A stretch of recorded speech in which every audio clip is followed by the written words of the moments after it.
आज हम लोग स्टार्ट कर रहे हैं क्लास 5th का मैथ्स।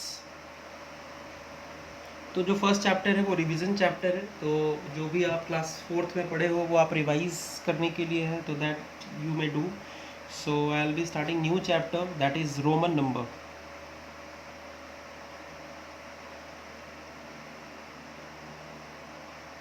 रोमन न्यूमरल्स, ये अपना फर्स्ट चैप्टर है रिवीजन के बाद का। तो 4th में भी थोड़ा बहुत आप रोमन नंबर्स के बारे में जानते होंगे। तो रोमन नंबर होता क्या है और इसका मतलब क्या है। तो सबसे पहले तो आप ये देखो कि हम लोग जो भी ऐसे हम लोग जो लिखते हैं 0 1 2 3 4 5, तो इस तरीके से जो भी हम लोग नंबर लिखते हैं, इस वाले पूरे नंबर को एक सिस्टम में लिखा जाता है। इसको हम लोग बोलते हैं हिंदू अरेबिक सिस्टम। हम लोग क्या बोलते हैं? Hindu Arabic system, Hindu Arabic, ठीक है। लेकिन रोमन नंबर में हम लोग 1 को ऐसे नहीं लिखते हैं, हम लोग दूसरे तरीके से लिखते हैं। ये सब सिंबल है। तो 5 का सिंबल हमारे हिंदू अरेबिक में ये है, 4 का सिंबल हिंदू अरेबिक में ऐसे है, 3 का सिंबल हिंदू अरेबिक में ऐसे है। लेकिन रोमन नंबर में ऐसे नहीं है। अब जैसे फॉर एग्जांपल अगर रोमन नंबर में हमको 1 लिखना है, तो हिंदू अरेबिक में 1 हम लोग ऐसे लिखते हैं, रोमन नंबर में 1 हम लोग ऐसे लिखेंगे। अगर हिंदू अरबिक में हमको 5 लिखना है, तो हम लोग 5 हिंदू अरबिक में ऐसे 5 लिखते हैं, रोमन नंबर में हम लोग इसी को ऐसे लिखते हैं। तो ये सब डिफरेंट सिंबल्स है जो रोमन नंबर में हम लोग यूज़ करते हैं, ठीक है। तो रोमन नंबर और हिंदू अरबिक सिस्टम में एक ही अंतर है कि देखो हमारे यहाँ 0 लिखना हो तो 0 के लिए एक सिंबल दिया गया है। तो जब भी हम लोग को 0 लिखना होगा, तो हम लोग हिंदू अरबिक में सीधे लिखते हैं 0 0 0। लेकिन रोमन नंबर में 0 का कोई सिंबल नहीं है, ये गड़बड़ है थोड़ा। रोमन नंबर में 0 का कोई सिंबल नहीं है, ठीक है। और एक और डिफरेंस है रोमन नंबर और हिंदू अरेबिक सिस्टम में, जो आपके क्लास के हिसाब से थोड़ा सा ज़्यादा हो जाएगा, बट स्टिल हम बता देते हैं, वो समझने का अभी नहीं है। रोमन नंबर जो है वो प्लेस वैल्यू सिस्टम को फॉलो नहीं करता है। प्लेस वैल्यू सिस्टम में जैसे हम लोग 1 10 100 1000 ऐसे बात करते हैं, रोमन नंबर ऐसे फॉलो नहीं करता है। तो ये दो गड़बड़ है रोमन नंबर में। तो सबसे पहले, क्योंकि चैप्टर रोमन नंबर है, तो रोमन नंबर के बारे में पढ़ते हैं, तो सिम्बॉल्स को पहले जानना जरूरी है।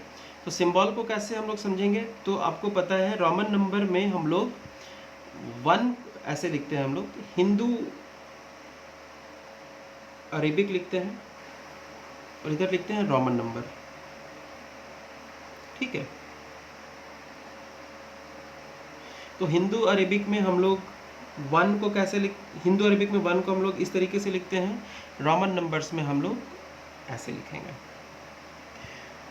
अब हिंदू अरेबिक में हमारे पास 2 है, 2 ऐसे लिखते हैं, लेकिन रोमन नंबर में 2 का कोई नहीं है। रोमन नंबर में 1 को ही 2 बार लिखना पड़ता है, तो वो 2 हो जाता है। तो हिंदू अरेबिक में 1 ऐसे, रोमन नंबर में ऐसे आई की तरह। उसी तरीके से हिंदू अरेबिक में 5 को लिखते हैं ऐसे, रोमन नंबर में लिखते हैं लाइक दिस इज योर 5। फिर रोमन नंबर में हिंदू अरेबिक में 10 को लिखते हैं 1 के साथ में एक 0, रोमन नंबर में 10 को लिखते हैं x की तरह। ये हो गया 10, रोमन नंबर का 10 है ये, ठीक है। उसी तरीके से हिंदू में हम लोग लिखते हैं 50 रोमन नंबर में हम लोग 50 को लिखते हैं L से, L लिख दोगे तो रोमन नंबर में 50 हो जाएगा। फिर हिंदू में हम लोग लिखते हैं, हिंदू अरेबिक में 100 कैसे लिखते हैं, 1 के साथ में 2 0। रोमन नंबर में हम लोग C लिख देंगे तो इसका मतलब 100 है, C लिख दिए रोमन में तो इसका मतलब 100 हो गया। उसी तरीके से हिंदू अरेबिक में हम लोग 500 को लिखते हैं 5 पे 2 0, रोमन नंबर में D लिख दो तो 500, D लिख दोगे तो 500। और लास्ट हिंदू अरेबिक में हम लोग 1000 को लिखते हैं 1 पे 3 0, रोमन नंबर में 1000 लिखने के लिए बस M लिख दो, M का मतलब 1000। इतना बस याद रहना चाहिए आपको, इसी से सारा नंबर हम लोग लिख पाएंगे। इतना ही यूज़ करके हम लोग कोई भी अंक लिख देंगे। तो 1 को कैसे लिखते हैं, I की तरह, 5 को कैसे लिखते हैं, v की तरह। 10 को कैसे लिखते हैं, x की तरह। 50 को कैसे लिखते हैं, l की तरह। 100 को कैसे लिखते हैं, c की तरह। 500 को कैसे लिखते हैं, d की तरह। और 1000 को कैसे लिखते हैं, m की तरह। ठीक है, समझ में आ रहा है ना। अब देखो, अभी अभी हम लोग को समझना है कि अगर कोई भी रोमन नंबर रिपीट हो रहा है तो इसका मतलब जोड़ना है। तो हम लोग एडिशन कब करेंगे रोमन नंबर में, एडिशन कब करेंगे, जब रोमन नंबर रिपीट होगा। जब रोमन नंबर क्या होगा, रोमन नंबर रिपीट होगा। ठीक है, तो जब भी रोमन नंबर रिपीट होगा हम उसको जोड़ देंगे। जैसे फॉर एग्जांपल, अभी देखो यहाँ पर एग्जांपल देते हैं, हम ऐसे किए। ठीक है, तो यहाँ देखो ये आई और आई, 2 आई हो गया, तो 2 आई हो गया, एक ही नंबर 2 बार आ गया, तो इसको जोड़ देंगे, आई प्लस आई। तो आई का मतलब 1 प्लस 1 कितना हो गया, 2, इसीलिए इसका मतलब 2। समझ में आया, इसीलिए इस रोमन नंबर का मतलब क्या हो गया, 2। उसी तरीके से एक और लेते हैं। अभी देखो आई आई आई 3 बार लिखा हुआ है, रिपीट हो रहा है, तो हम लोग क्या करेंगे, इसको जोड़ेंगे, आई प्लस आई। एक आई का मतलब 1 plus 1 plus 1 is equal to 3। तो इस रोमन नंबर का मतलब हो गया 3। अभी बात समझ में आ रहा है। अभी एक बात और समझो कि अगर बड़े रोमन नंबर के बगल में बाएं तरफ लेफ्ट हैंड साइड में, लेफ्ट की तरफ छोटा नंबर अगर लिखा हो तो हमेशा माइनस करते हैं हम लोग। अभी जोर समझ में आ गया कैसे करेंगे, ठीक है। अभी माइनस कब करेंगे, जब बड़े के बगल में छोटा लिखा हो, और कहाँ पर, बाएं तरफ में। जैसे फॉर एग्जांपल यहाँ पर देखो, यहाँ देखो, यहाँ लिखते हैं, लिखा हुआ है, ये देखो, इसमें v का मतलब क्या, v का मतलब देखो 5, और यहाँ पर बचा i का मतलब 1। तो देखो बड़े के बगल में छोटा लिखा हुआ है, और ये छोटा कहाँ लिखा है, बाएं तरफ। तो बड़े के बाएं तरफ अगर छोटा नंबर लिखा हो तो हमेशा हम लोग माइनस करेंगे। बड़े के बगल में छोटा लिखा हो बाएं तरफ, माइनस करेंगे। और यही अगर ये छोटा नंबर दाएं तरफ हो जाएगा तो प्लस कर देंगे। प्लस का सब सेम रूल है, सिर्फ माइनस कब करेंगे हम लोग, बड़े के बगल में बाएं तरफ होना चाहिए छोटा नंबर, बड़े नंबर के बाएं तरफ होना चाहिए छोटा नंबर, तो हम लोग माइनस करेंगे। तो देखो कैसे, इस v का मतलब 5 लिख दिए, और क्योंकि बाएं तरफ में ये i है, i क्या है, 1 छोटा है, तो ये 5 में से -1 कर देंगे, तो ये कितना हो गया, 4। इसका मतलब इस रोमन नंबर का मतलब हो गया 4। उसी तरीके से एक और लेते हैं हम लोग, रिपीटेशन का ले लेते हैं। जैसे लिखा हुआ है सी लिखा हुआ है, तो सी का मतलब क्या हो गया, सी का मतलब 100, सी का मतलब 100, तो ये हो गया। अब देखो रिपीट हुआ है तो जोड़ेंगे हम लोग, तो सी का मतलब 100, रिपीट हो गया तो जोड़ो, फिर एक और सी, एक और 100, तो 100 200, यानी कि 200 अगर लिखना हो आपको तो रोमन नंबर में क्या लिखोगे, सी का मतलब रोमन नंबर में 200।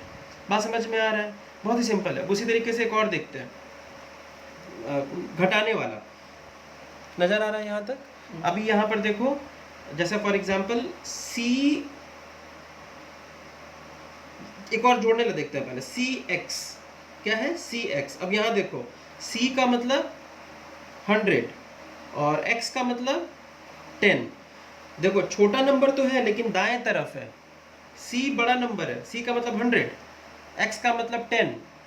छोटा नंबर तो है लेकिन दाएं तरफ है, तो दाएं तरफ रहने पे जोड़ देंगे, तो C का मतलब 100 और X का मतलब 10।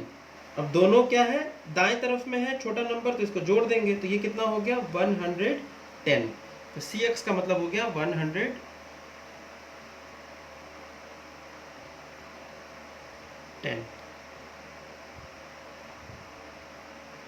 अब इसी में जब जैसे मान लीजिए लिखा हुआ है CXX, तो ये x छोटा नंबर है 10 10, और ये c का मतलब 100, दोनों दाएं तरफ में तो जोड़ देंगे तो c का मतलब 100, x का मतलब +10 और ये x का मतलब +10, 100 + 10 + 10 इज इक्वल टू 120।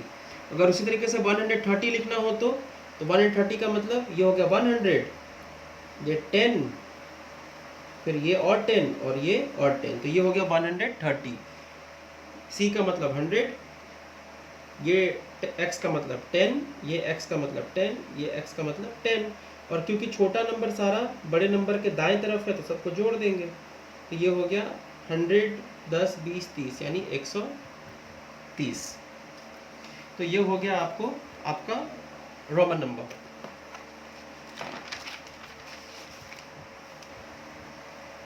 अब उसी तरीके से एक सब्ट्रैक्ट वाला भी देख लेते हैं। तो सब्ट्रैक्ट वाला कैसे है, जैसे मान लीजिए लिखा हुआ है XL।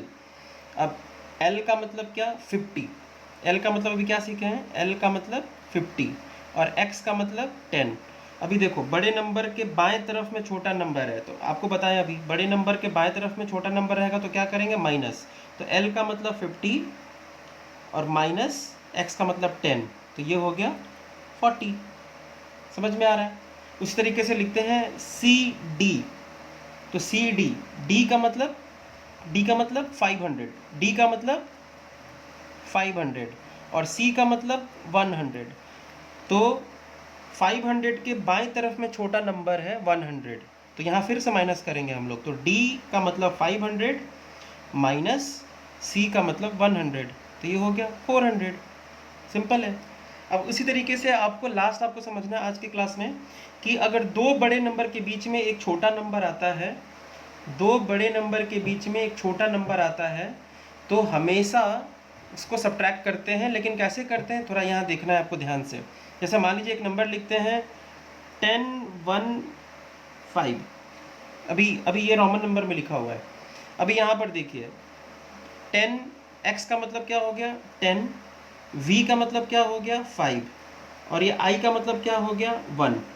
अभी देखो 10 और 5 के बीच में 1 है, तो 1 सबसे छोटा है लेकिन बीच में है, तो इसको हम लोग क्या करेंगे, इसको हम लोग, अब ये तो हमको पता है कि ये 4 हो गया, लेकिन इसी को आपको सिलेबस से पढ़ना है। तो ये 10 को 10 लिख दिए प्लस, अभी यहाँ पर ब्रैकेट डालेंगे हम लोग। अब ये देखो ये 5 हो गया और ये देखो इसके क्योंकि 1 माइनस बगल में है, बाएं तरफ में है, तो -1 कर देंगे। तो ये कितना हो जाएगा 10, 5 में से 1 गया 4 प्लस इज इक्वल टू 14। तो 14 अगर रोमन नंबर में लिखना है तो कैसे लिखेंगे 10 और ये हो गया 4, ये हो गया 14। समझ में आ रहा है। हम लोग ऐसा क्यों किए, क्योंकि दो बड़े नंबर के बीच में एक छोटा नंबर आ गया। उसी तरीके से एक और लेते हैं, जैसे आ गया CX1V, CX1V। तो देखो C का मतलब तो हम लोगों को पता है, C का मतलब क्या होता है 100, और X का भी मतलब पता है, X का मतलब होता है 10। और अब यहाँ पर देखो, अब ये 5 है और ये 1 है, तो 5 में से 1 गया 4, तो +4, तो ये कितना हो जाएगा 100 + 10 + 4 इज इक्वल टू 114। समझ में आ रहा है। उसी तरीके से एक और लेते हैं CXC। C का मतलब 100। अब यहाँ देखो ये भी 100 ये भी 100 लेकिन ये 10, तो इस 100 में से ये छोटा वाला घटाएंगे, क्यों, क्योंकि बड़े नंबर के बाएं तरफ छोटा नंबर है। तो 100 में से 10 गया 90, तो 100 + 90 इज इक्वल टू 190। तो अगर आप इतना अगर समझ जाओगे, आप ये अगर समझ में नहीं आया बार बार मेरा वीडियो देखो और देखो कि रोमन नंबर को कौन से सिंबल से कैसे डिनोट करते हैं, आप इसको याद कर लो। याद कर लोगे तो आपको अभी हम लोग एक्सरसाइज भेजेंगे, वो एक्सरसाइज करना, ये एक्सरसाइज आप आराम से कर लोगे। ये आप अच्छे से याद कर लो ये सिंबल को, है ना। I का मतलब 1, V का मतलब 5, X का मतलब 10, L का मतलब 50, C का मतलब 100, D का मतलब 500, M का मतलब 1000। ठीक है, आप इतना याद कर लो, मेरे वीडियो को अच्छे से देखो। हम इसी से रिलेटेड अभी आपको एक एक्सरसाइज भेजेंगे, आप उसको अच्छे से करना, ठीक है।